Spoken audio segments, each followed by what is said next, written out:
নাবিল ক্লাসিকের বহরে প্রথমবারের মতো যুক্ত হলো মার্সিডিজ ব্র্যান্ডের কোনো বাস। হিনো একে 1J, Hino RN8, স্কেনে K360, স্কেনে K410 এসির পর এবার বহরে যুক্ত হলো জার্মানি টেকনোলজি সম্বলিত ফ্রন্ট ইঞ্জিনের মার্সিডিজ বেঞ্জ ওয়েব 1623 মডেলের ডুয়াল এয়ার সাসপেনশন যুক্ত 4 unit business class AC bus. এখানে 16 দ্বারা 16 টন ক্যাপাসিটি এবং 23 দ্বারা 230 হর্স পাওয়ার বোঝানো হয়েছে। বাংলাদেশে এই মডেলের সিরিজ এসেছে প্রায় 3 বছর আগে। নাবিল কর্তৃপক্ষ 2025 সালের জুলাইয়ের প্রথম দিকে 4 ইউনিট সিরিজ বহরে যুক্ত করে। প্রথম পর্যায়ে 2 ইউনিট সিরিজ ওয়ার্কশপে আসে এবং পরবর্তীতে আরও 2 ইউনিট সিরিজ আসে। মোট 4 ইউনিট গাড়িগুলো তাদের নিজস্ব ওয়ার্কশপে নিজস্ব টেকনোলজিতে তৈরি করা হয়েছে। গাড়িগুলোর যখন ওয়ার্কশপে কাজ হচ্ছিল তখন কর্তৃপক্ষ থেকে জানিয়ে দেওয়া হয় কাজ সম্পূর্ণ না হওয়া পর্যন্ত যাতে কেউ আংশিক করে কোনো কাজের আপডেট না দেয়। তবুও কাজ শেষ হওয়ার আগে বডি শেপ এবং পেইন্ট ডিজাইন সকলের মাঝে উন্মোচিত হয়। বাংলাদেশের প্রেক্ষাপটে সম্পূর্ণ ভিন্ন একটি পেইন্ট ডিজাইন, তবে ফ্রন্ট ডিজাইন তাদের আগেই দেশে তৈরি হয়েছিল। ইন্দোনেশিয়ার জেট বাস 5 এর আদলে ফ্রন্ট ডিজাইন করা হয়েছে। ডিজাইনের সাথে মিল রেখে হেডলাইট দেওয়া হয়েছে। সম্পূর্ণ ইম্পোর্টেড হেডলাইট এগুলো। তাদের 4টি বাসের সেম ডিজাইন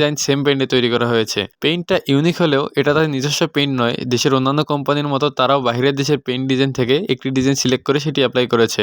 গাড়িগুলো কাজ শেষ হয়ে বেশ লম্বা একটা সময় বসেছিল রেজিস্ট্রেশন জটিলতার জন্য। সবশেষে 1 তারিখে 3টি গাড়ি নিয়ে ফটো সেশন হয়। একটি গাড়ি কিছু কাজ বাকি থাকায় সেটা নিয়ে আসেনি। 2 ফেব্রুয়ারিতে 4টি গাড়ি নিয়ে 300 ফিটে আবার ফটো সেশন করে বিআরটিএতে রেজিস্ট্রেশনের জন্য যায় গাড়িগুলোতে বিজনেস ক্লাস ফরম্যাটে মোট 28টি সিট দেওয়া হয়েছে। প্রতিটি সিটে রয়েছে হেডরেস্ট এবং লেগ রেস্টের সুবিধা। চেসিস 12 মিটার লম্বা হয়। প্রতিটি সিটে পর্যাপ্ত লেগ স্পেস পাওয়া যাবে। প্রতিটি সিটের উপরে এসি কন্ট্রোলের পাশাপাশি একটি সেন্ট্রাল এসি দেওয়া হয়েছে।